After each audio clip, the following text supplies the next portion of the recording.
நம்ம பெருவாரியான மக்களுக்கு தலைவலி வருவது இந்த சைனசைட்டிஸ் தொடர்ந்து வரக்கூடிய வலி தான்.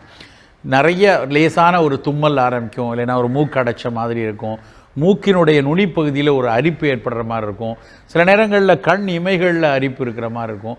அதோடு சேர்ந்து நல்ல கணக்கணன்னு தலை ஃபுல்லாகவே நீர் கோர்த்து கொண்டு இருக்கும்.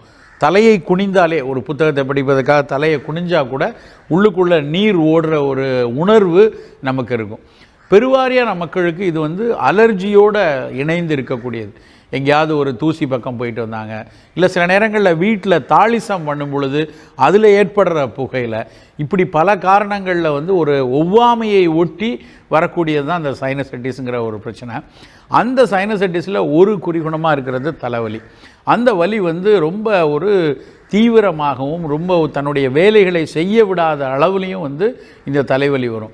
இந்த தலைவலிக்கு ரொம்ப உடனடியாக ஒரு வலி மாத்திரையை போட்டுக்கொள்கிறதுங்கிறது ஒரு சரியான ஒரு உசிதமான ஒரு தீர்வு இல்லை.